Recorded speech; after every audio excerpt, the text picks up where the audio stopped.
The movie opens with a young girl named Mary preparing for what is supposed to be her very first day at school. It's early morning and her guardian Frank is making breakfast for the two of them. Although Mary calls him her uncle, Frank is actually her biological father, who has been raising her ever since her mother passed away when Mary was just a baby. However, Mary isn't too thrilled about starting school. She's convinced she doesn't need formal education and admits she doesn't enjoy being around people. Frank, on the other hand, insists that going to school is important and she has no choice but to give it a try.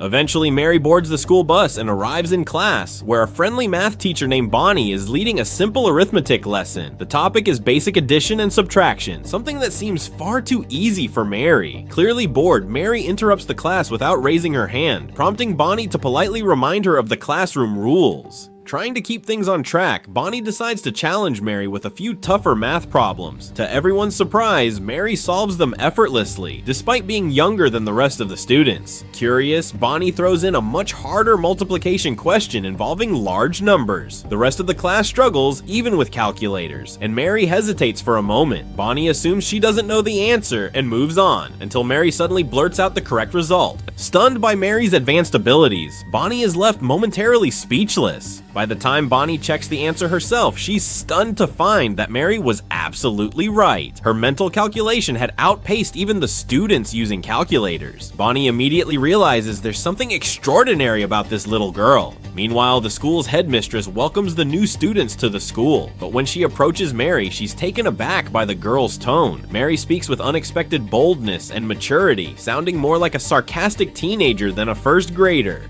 Uninterested in the welcome speech, Mary bluntly asks the headmistress to call Frank and have him take her home.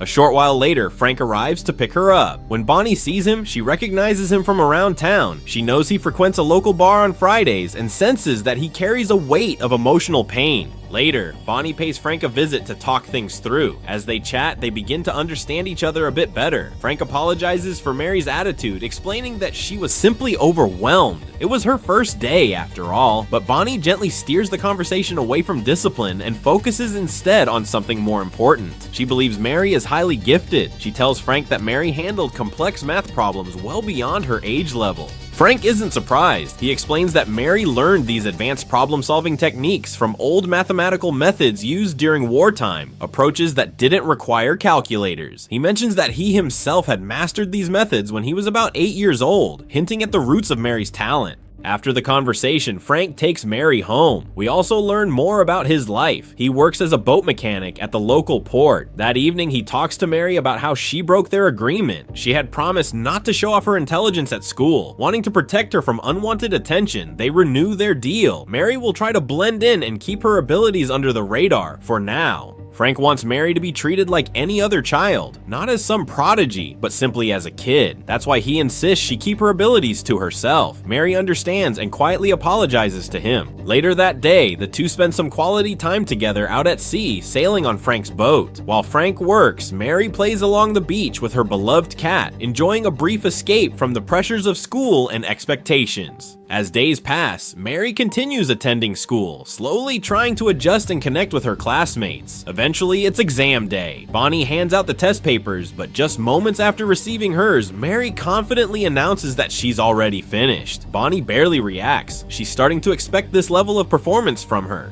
Curious to know just how far Mary's abilities go, Bonnie gives her a far more difficult test, one designed for university-level students. To her amazement, Mary works through the problems with ease, completing the exam without hesitation and locking eyes with her teacher with a calm, confident smile. The message is clear. She knows she's ahead of her peers, way ahead. After class, Bonnie begins to dig deeper into Mary's background. She looks up Mary's family information and discovers something astonishing. Mary's mother was Diane Adler, a world-renowned mathematician celebrated for solving equations that had baffled experts for years. Diane's reputation in the academic world was extraordinary, but Bonnie also uncovers a tragic truth. Diane had taken her own life under mysterious circumstances. Since then, Frank had been raising Mary on his own. Haunted by what she's learned, Bonnie decides to visit Frank. She finds him at a local bar, hoping to have a serious conversation about Mary's future. At the bar, Bonnie confronts Frank, holding the advanced exam Mary had completed with ease. She tells him she needs to know the truth. Who is Mary, really? Frank takes a breath and finally opens up about the past. He recounts a painful memory. Years ago, he had gone out on a date, but before he left, his sister, Diane, Mary's mother, wanted to talk to him about something important. He told her they'd talk when he returned, but when he came back, he found little Mary sitting alone on the couch, and Diane had taken her own life in the bathroom. Frank also reveals that Mary's father had abandoned them long ago. From that day on, everything changed, especially Mary. Something about her behavior shifted. Frank had been raising her ever since, trying to give her a stable life in the aftermath of such tragedy. Bonnie listens closely and gently insists that Mary isn't just smart, she's a true genius. Frank nods. He knows, but he also knows the world can be cruel to children who are different. All he wants is for Mary to be treated like a normal kid, not put on a pedestal or locked in a lab. The next day, Mary rides the bus to school. The students have been working on a project about animals, and everyone is bringing in their designs to present. One boy proudly walks in with his model, but a class bully trips him on purpose, shattering his project. Furious at the injustice, Mary reacts instantly. She grabs a thick book and slams it into the bully's face, leaving him with a bloody nose. Chaos erupts. Later, Frank is called to the school. Sitting across from the headmistress, he braces himself for the scolding, but instead of just focusing on the incident, she tells him that she's aware Mary is far more than just another student. She knows Mary is a prodigy. The headmistress tells Frank that Mary's exceptional talent qualifies her for a full scholarship at the prestigious Oaks Academy for Gifted Children, but Frank immediately refuses. He explains that their family has a complicated and painful history with elite math institutions like Oaks. He's afraid Mary will be pressured or exploited the same way others in their family were. For him, protecting Mary's well-being is more important than academic prestige. The following day at school, Mary stands before her classmates and sincerely apologizes for hitting the bully. She promises not to lash out again and tries to make amends. She then turns to the boy whose project was destroyed and asks the entire class to give him a round of applause. She announces that his project was the best among all of them, a touching moment of kindness that earns the respect of her peers. Later that day, Frank takes Mary home and introduces her to someone she's never met before, her grandmother, Evelyn. It's a tense and emotional moment. Evelyn has brought Mary an expensive laptop and warmly tells her it contains a digital copy of a famous mathematics book. Mary takes one look at it and casually says she read that book long ago. She's already beyond that level. After a while, Frank steps outside to speak privately with Evelyn. He knows that the school must have contacted her and suspects that's the only reason she came. He challenges her, asking why it's taken 7 years for her to visit her own granddaughter. But Evelyn avoids the question, insisting this isn't the time or place for that conversation. She instead comments on the environment Frank is raising Mary in, saying it's not suitable for someone like her. Frustrated, Frank doesn't respond, and Evelyn walks away. When Frank goes back inside, he finds Mary quietly sitting with her new laptop already immersed in a complex math book. Just another night in the life of a young genius. Later that evening, something weighs on Frank's mind, and he decides to confront Evelyn once again. This time, he brings up something deeply personal, his sister Diane's suicide note. He tells Evelyn that Diane made it explicitly clear, under no circumstances should Mary be raised by her grandmother. Her final wish was for Mary to live a normal life, away from pressure and expectations. But Evelyn dismisses the note's intention. She argues that she can offer Mary a life of luxury, surrounded by the best minds in mathematics. Frank isn't convinced. He accuses her of wanting to mold Mary into another version of Diane, someone consumed by academia. He firmly tells her that he won't allow Mary to be pushed down that same path.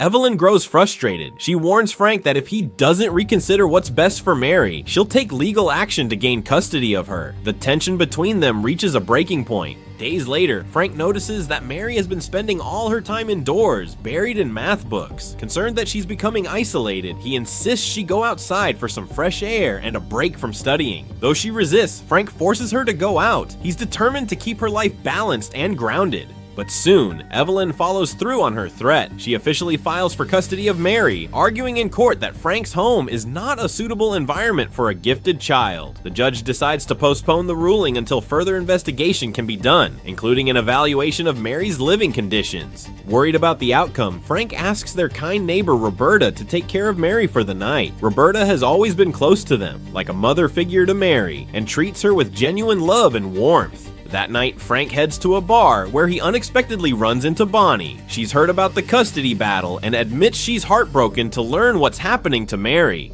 Bonnie admits she came to the bar because she knew Frank would be there. The two sit together, talking late into the night, sharing thoughts and fears that neither of them has expressed out loud before. At one point, Bonnie gently asks Frank what he fears most. Though he doesn't say it directly, it's clear. His greatest fear is losing Mary. As the evening unfolds, a quiet bond begins to form between them. There's a spark of affection, something genuine beneath the weight of their shared concern for Mary. Eventually, they end up back at Frank's house, but Bonnie can't shake a feeling of guilt. She's still Mary's teacher, and being alone with her guardian blurs the boundaries. The next morning, Mary unexpectedly leaves Roberta's house and walks to Frank's home. When she arrives, she finds Bonnie there. Surprised but not upset, Mary smiles at her teacher. Bonnie, however, is flustered and quickly gathers her things, clearly embarrassed by the situation. Frank turns his attention to Mary, but instead of being calm, he scolds her. He's angry that she left Roberta's house without permission and embarrassed by how things unfolded. In frustration, he tells Mary that he can't even have 5 minutes to himself because of her.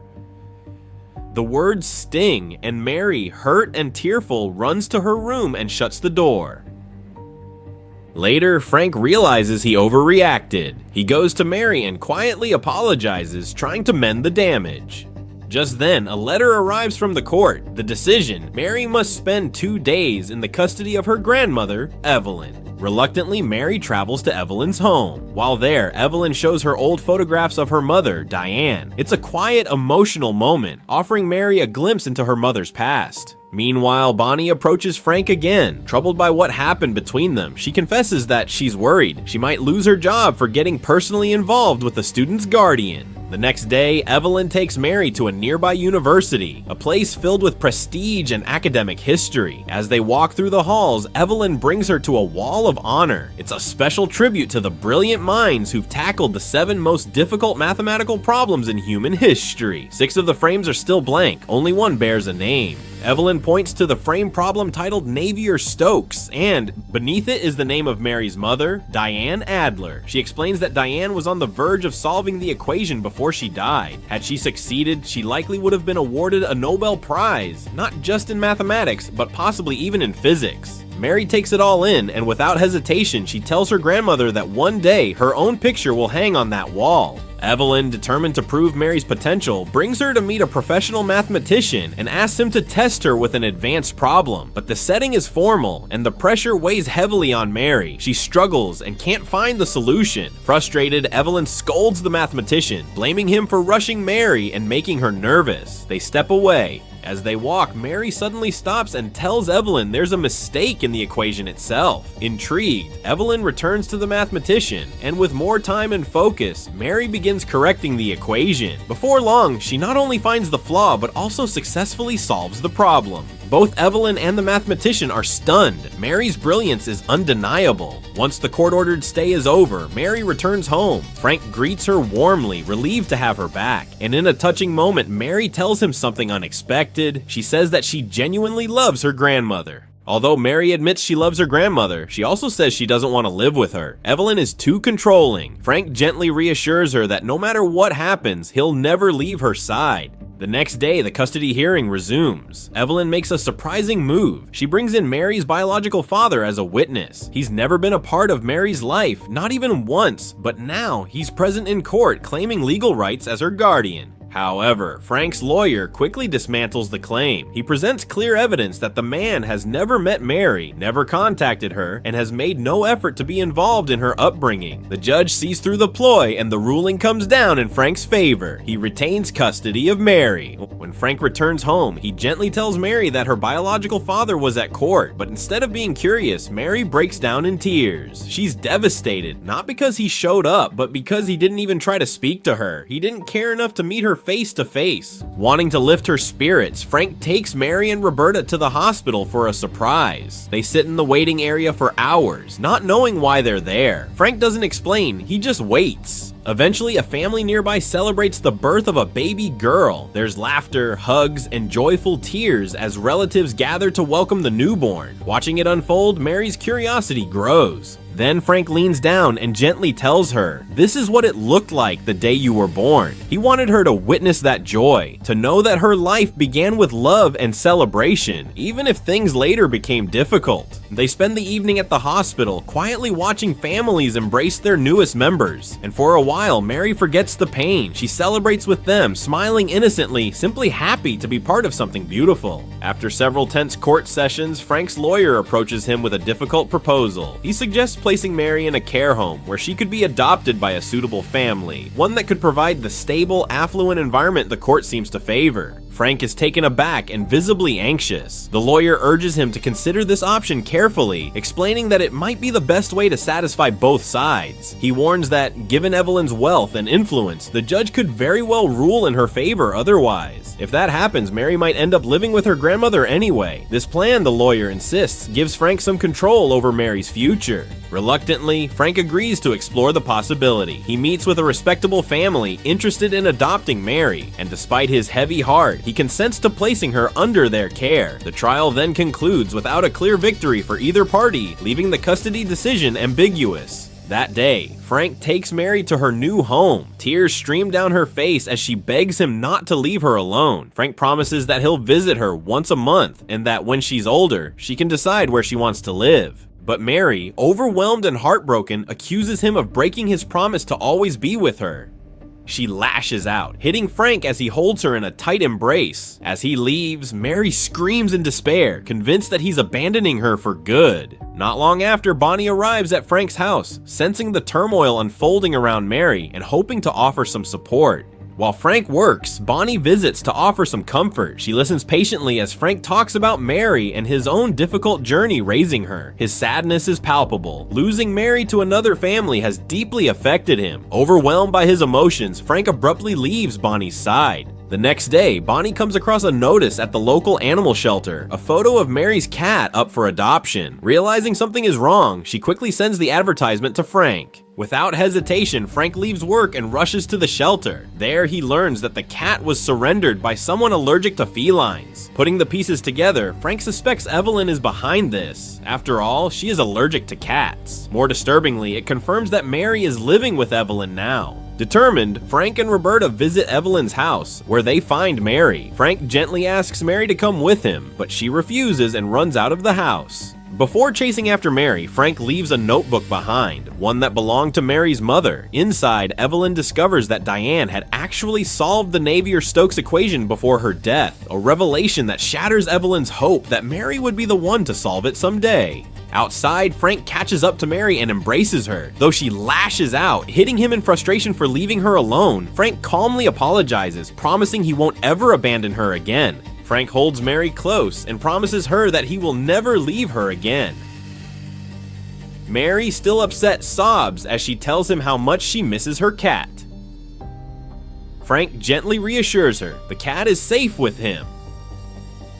Together, they return to Evelyn's home for a private conversation. Evelyn accuses Frank of lying about Diane's notebook and insists that if Diane had truly solved the Navier-Stokes equation, she would have made it public long ago. Frank counters by revealing a secret Diane shared with him before she died. The notebook should remain hidden until after Evelyn's passing. This revelation shocks Evelyn into silence. Frank leaves her alone with the notebook and quietly takes Mary home. Though he wasn't supposed to give the notebook to Mary, he does so in order to keep her close and safe under his care. Minutes later, Evelyn opens the notebook and sees her daughter's tears smeared across the pages. Overcome with guilt and sorrow, she breaks down in tears herself, realizing how much pressure she had placed on Diane before her tragic death. Through her tears, Evelyn pleads with the mathematician to ensure that Diane's achievement, the solving of the Navier-Stokes equation, is finally recognized by the world. Months pass, and Mary, despite her young age, becomes a student at the university. After her lectures, Frank picks her up and they head to the playground. There, Mary plays freely with other children, enjoying the simple joys of childhood, just like any other kid.